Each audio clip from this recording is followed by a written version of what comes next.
नमस्कार। आज हम एक बहुत ही दिलचस्प और शक्तिशाली विचार पर बात करने वाले हैं। हाँ बिल्कुल। ऐसे जियो जैसे तुम सबसे बेहतरीन हो, तुमसे बेहतर कोई नहीं। ये लाइन सुनने में सीधी है पर बहुत गहरी है। आत्ममूल्य, आत्मविश्वास, अपनी पहचान, इन सब चीजों को ये छूती है। हमारे पास जो सामग्री है वो इसी विचार के अलग अलग पहलुओं को देखती है जी। और ये सब शुरू होता है एक बुनियादी सवाल से, मैं कौन हूं। हम अक्सर खुद को दूसरों से कंपेयर करने लगते हैं ना। हाँ, ये बहुत आम है कि वो आगे है या मेरे पास ये क्यों नहीं। बिल्कुल। और जैसे ये सोच या कहें ये मान्यता मन में बैठती है कि मुझसे बेहतर कोई नहीं, पूरा नजरिया ही बदल जाता है। और यहाँ ये समझना बहुत जरूरी है, इसका मतलब अहंकार बिल्कुल नहीं है, घमंड नहीं है। अच्छा। बल्कि ये है आत्मस्वीकार। मतलब अपनी अच्छाइयों को, अपनी कमियों को, अपनी इच्छाओं को, सबको अपनाना। सबको। हाँ, ये मानना कि शायद हम परफेक्ट नहीं हैं, 100 कमियां होंगी, लेकिन हमारी जो जगह है वो यूनिक है, उसे कोई और नहीं ले सकता। अपनी एक खास जगह है। एकदम। ये अपने अद्वितीय होने का दावा है, परफेक्ट होने का नहीं। और स्वीकृति शायद पहला और सबसे मुश्किल कदम है। मुझे वो कलाकार वाला उदाहरण याद आ रहा है जो सामग्री में था। वो इस बात को काफी अच्छे से समझाता है ना। हाँ बिल्कुल। सोचिए, एक चित्रकार है, उसमें हुनर तो बहुत है, पर वो हमेशा दूसरों के काम को देखकर खुद को कम समझता रहता है। जब तक वो इस तुलना में फंसा है, शायद वो खुलकर काम नहीं कर पाता, हिचकता है। हाँ, झिझक रहती होगी। हाँ, लेकिन जिस पल वो अपनी स्टाइल, अपनी सोच, रंगों को देखने का अपना खास तरीका, उसे पहचानता है और अपनाता है, ये समझकर कि यही उसका सच है, हाँ, तब उसका आत्मविश्वास लौट आता है। फिर उसका काम सिर्फ टेक्निक नहीं रहता, उसमें उसकी आत्मा दिखती है। ये फर्क है। सही बात है। तो चलिए इस सोच को सिर्फ एक विचार न रखकर इसे जीने के तरीके में कैसे बदलें, इस पर थोड़ी गहराई से बात करते हैं। हाँ जरूर। क्योंकि सोचना एक बात है और उसे अपनी रोजमर्रा की जिंदगी में उतारना वो भी बिल्कुल अलग बात है। बिल्कुल। शुरुआत करते हैं विचारों की ताकत से। कहते हैं ना, जैसा सोचोगे वैसा बनोगे। हाँ ये तो है। तो सिर्फ दिन में 10 बार रट लेना कि मैं बेस्ट हूं शायद काफी नहीं है। ये गहरा मानसिक बदलाव है। सही कहा। हाँ, ये रटना नहीं है, बिल्कुल नहीं। ये अपने अंदर जो बातचीत चलती रहती है ना, उससे बदलने जैसा है। अंदर की बातचीत मतलब? हम सबके मन में कमेंट्री चलती रहती है हर वक्त, और अक्सर वो थोड़ी नेगेटिव होती है। मैं ये नहीं कर पाऊंगी, मैं उतना अच्छा नहीं हूँ, पता नहीं लोग क्या सोचेंगे। हाँ होता है। तो पहला काम है इन आवाजों को पहचानना, सुनना कि हम अनजाने में खुद से क्या कहते रहते हैं। और पहचानने के बाद उन्हें चुप करा दें या उनसे लड़ें? न चुप कराना है, न लड़ना है, उन्हें बदलना है। जैसे ही कोई नेगेटिव विचार आए, मैं फेल हो जाऊंगा, उसे पकड़ें और उसकी जगह एक ज्यादा सच्चा, ज्यादा पॉजिटिव विचार रखें। जैसे मैं इस चुनौती का सामना करने में पूरी तरह सक्षम हूँ, या मेरी यात्रा अलग है और मैं इसमें अपना बेस्ट दे रहा हूँ। ये एक सचेत चॉइस है कि हम किस विचार को अपने मन में जगह देंगे। ये दिलचस्प है कि विचारों का सीधा असर हमारी भावनाओं पर भी होता है। सामग्री में भी लिखा है कि जब हम खुद को कम समझते हैं तो चिंता, डर, उदासी, ये भावनाएं ज्यादा हावी होती हैं। निश्चित रूप से मन और भावनाएं जुड़े हुए हैं, पर इसका मतलब ये नहीं कि जो इंसान सबसे बेहतरीन महसूस कर रहा है उसे कभी बुरा नहीं लगता या डर नहीं लगता। ऐसा नहीं होता। अच्छा। भावनाएं तो आएंगी, अच्छी भी बुरी भी, वो तो सिग्नल है ना, संदेश लाती हैं। तो फिर कुंजी क्या है? उन्हें दबाना नहीं है, पर उन्हें अपने ऊपर हावी भी नहीं होने देना। बिल्कुल सही कहा। उन्हें महसूस करें, स्वीकार करें। हाँ, अभी मुझे घबराहट हो रही है या आज मेरा मूड ठीक नहीं है, ये ठीक है। लेकिन फिर उन्हें मेहमान समझें। आए हैं, कुछ बताया, अब उन्हें जाने दें। सामग्री में एक बहुत अच्छी लाइन थी, अपनी नेगेटिव भावनाओं से मन ही मन कहें, शुक्रिया कि तुम आई, शायद तुमने कुछ सिखाया, पर अब मेरा आगे बढ़ने का समय है। वाह, ये अच्छा तरीका है। हाँ, ये कंट्रोल करने की कोशिश से ज्यादा असरदार है। इस नए नजरिए को पक्का करने के लिए कुछ रोजमर्रा के अभ्यास भी बताए गए हैं, जैसे सुबह उठकर कुछ मिनट विजुअलाइजेशन करना। ये क्या होता है असल में? ये एक तरह की मेंटल रिहर्सल है। Mental rehearsal? हाँ, आप आंखें बंद करके कल्पना करते हैं कि आप अपना सबसे बेहतरीन रूप जी रहे हैं। वो कैसे चलता है, कैसे बात करता है, मुश्किलों से कैसे निपटता है, सफलता को कैसे हैंडल करता है। अच्छा। ये सिर्फ सोचना नहीं है, बल्कि उसे महसूस करना है। वो कॉन्फिडेंस, वो शांति, वो क्षमता, ये आपके दिमाग को उस दिशा में प्रोग्राम करता है। और इसके साथ कुछ पॉजिटिव वाक्य दोहराना, जिन्हें एफर्मेशंस कहते हैं। रोज 3 से 5 वाक्य। हाँ, ये वो वाक्य हैं जो आपके नए नजरिए को दिखाते हैं। जैसे, मैं अपनी शक्तियों और कमजोरियों दोनों को स्वीकार करती हूँ, हर अनुभव मुझे कुछ सिखाता है, मैं अपने लक्ष्यों की तरफ बढ़ रही हूँ। इनको बस बोलना है? नहीं, सिर्फ बोलना नहीं, बोलते हुए उन पर विश्वास करने की कोशिश करना है। ये बीज की तरह है, आप रोज पानी देते हैं तो धीरे धीरे जड़ पकड़ते हैं। और रात के लिए एक अभ्यास है आभार जताना, ग्रैटिट्यूड जर्नल। रोज रात को 3 चीजें लिखना जिनके लिए हम शुक्रगुजार हैं, खास तौर पर वो जो हमने खुद किया या महसूस किया। हाँ, ये बहुत ही शक्तिशाली अभ्यास है। अक्सर हमारा ध्यान उन चीजों पर रहता है जो हमारे पास नहीं है। सही बात है। आभार जताना हमें उन चीजों पर फोकस करने में मदद करता है जो हमारे पास हैं। हमारी छोटी बड़ी जीत, हमारे रिश्ते, हमारी सेहत या बस आज का दिन। और खास तौर पे जब हम उन चीजों के लिए शुक्रगुजार होते हैं जो हमने अपनी कोशिश से पाई, तो ये हमारे आत्म मूल्य को और भी मजबूत करता है। तो ये सारे अभ्यास, विजुअलाइजेशन, अफर्मेशंस, आभार, ये मिलकर उस अंदरूनी बदलाव को पक्का करते हैं। बिल्कुल, ये तरीके हैं उस नए नजरिए को सींचने के, उसे मजबूत करने के।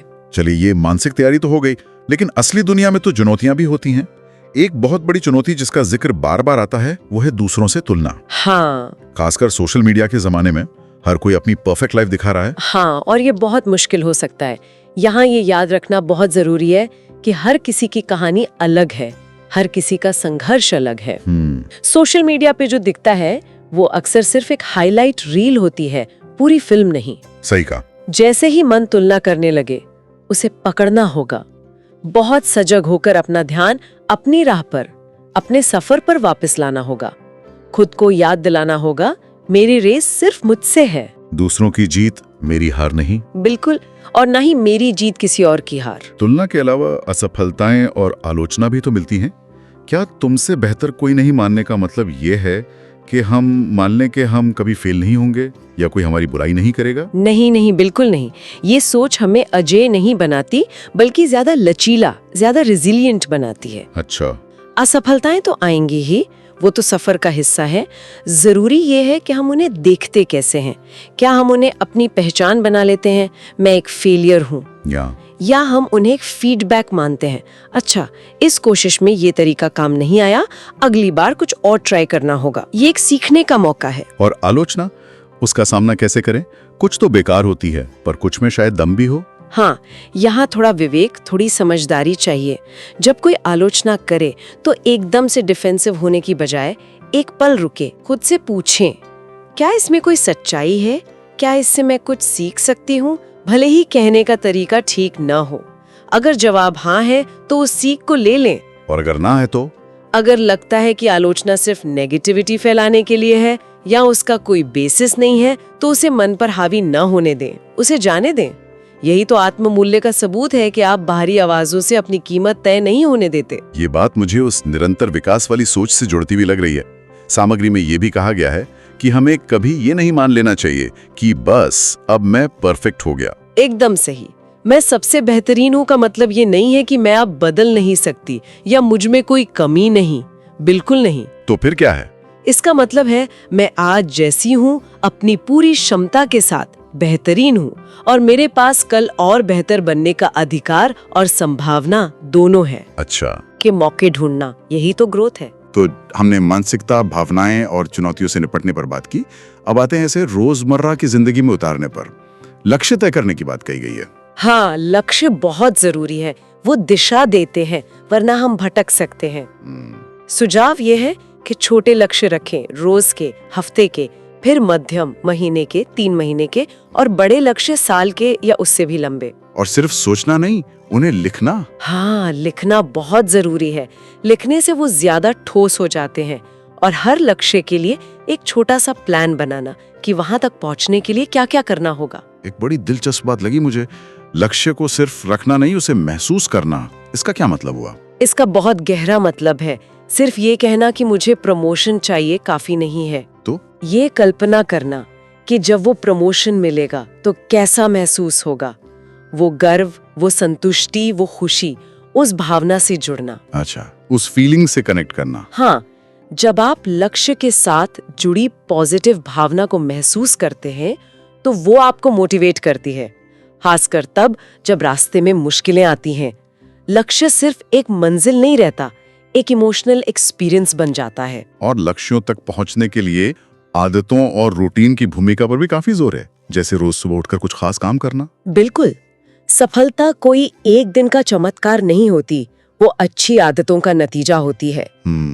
एक सुबह की दिनचर्या, एक मॉर्निंग रूटीन बहुत मदद कर सकती है, जैसे उठने के बाद थोड़ा हिलना डुलना, व्यायाम या स्ट्रेचिंग, कुछ मिनट शांत बैठना या ध्यान करना, अपने लक्ष्यों को पढ़ना और दिन की प्लानिंग करना। इससे दिन को एक अच्छी शुरुआत मिलती है। हाँ, एक पॉजिटिव और फोकस्ड शुरुआत। और इसी तरह रात को सोने से पहले दिन का एक तरह से रिव्यू करना। हाँ, एक छोटी सी समीक्षा, आज क्या अच्छा हुआ, मैंने क्या सीखा, क्या मैं अपने लक्ष्यों की तरफ बढ़ा, अगले दिन के लिए क्या जरूरी काम है। ये आत्मचिंतन, ये सेल्फ रिफ्लेक्शन हमें ट्रैक पे रखता है। हाँ, और अपनी प्रोग्रेस देखने में भी मदद करता है। बिल्कुल, ये छोटी छोटी आदतें ही मिलकर बड़ा फर्क लाती हैं, ये अनुशासन लाती हैं, और सबसे बेहतरीन बनने की यात्रा में अनुशासन बहुत जरूरी है। और आखिर में रिश्तों और आसपास के लोगों के समर्थन की बात भी है। ये कैसे जुड़ता है सबसे बेहतरीन होने की सोच से? ये बहुत बहुत महत्वपूर्ण है। हम अकेले एक टापू पर नहीं जीते। सही बात है। हमारे आसपास के लोग हमारी सोच, हमारी एनर्जी पर बहुत गहरा असर डालते हैं। इसलिए ऐसे लोगों के करीब रहना जरूरी है जो हमें प्रोत्साहित करें, हमारी काबिलियत में यकीन रखें, हमें आगे बढ़ते देखकर खुश हो। और शायद उन लोगों से थोड़ी दूरी बनाना जो हमें लगातार नीचे खींचते हैं, हमारी बुराई करते हैं या हमें शक से भर देते हैं। एक पॉजिटिव माहौल हमारे अंदर के विश्वास को और मजबूत करता है। और इसमें सिर्फ सपोर्ट लेना ही नहीं, देना भी शामिल है। निश्चित रूप से, जब आप खुद को अच्छा मानते हैं, जब आपके पास पॉजिटिव एनर्जी होती है, तो आप स्वाभाविक रूप से दूसरों को भी ऊपर उठाना चाहते हैं। किसी की मदद करना, किसी के अच्छे काम की तारीफ करना, अपने अच्छे विचार शेयर करना, ये सब न सिर्फ दूसरों के लिए अच्छा है, बल्कि ये हमारे खुद के आत्म मूल्य को भी और गहरा करता है।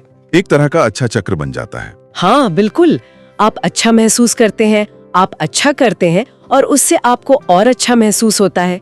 ये दिखाता है कि आपका मूल्य सिर्फ आपके लिए नहीं, आपके आसपास की दुनिया के लिए भी है। तो अगर हम आज की सारी बातचीत का सार निकालें तो कुछ मुख्य बातें हैं। पहली, आत्मस्वीकृति, खुद को पूरी तरह अपनाना, अपनी यूनिकनेस को पहचानना। हाँ। दूसरी, अपने विचारों और भावनाओं को मैनेज करना, मैं बेहतरीन हूं वाले नजरिए को चुनना और नेगेटिविटी को कंट्रोल ना करने देना। तीसरा, चुनौतियों को एक अवसर की तरह देखना, चाहे वो तुलना हो, असफलता हो या आलोचना, उनसे सीखना और मजबूत बनना। और चौथी, निरंतरता, साफ लक्ष्य, अच्छी आदतें, एक रूटीन और पॉजिटिव रिश्ते, इनके जरिए लगातार अपने बेस्ट वर्जन की तरफ बढ़ते रहना।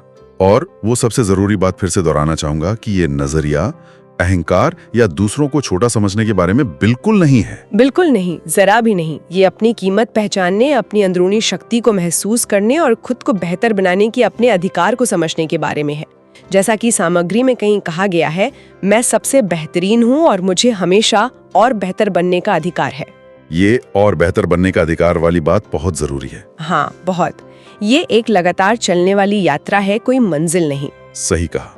और जब कोई इस नजरिए के साथ जीता है तो शायद वो अनजाने में ही अपने आसपास के लोगों के लिए भी एक प्रेरणा बन जाता है। हाँ, ये हो सकता है।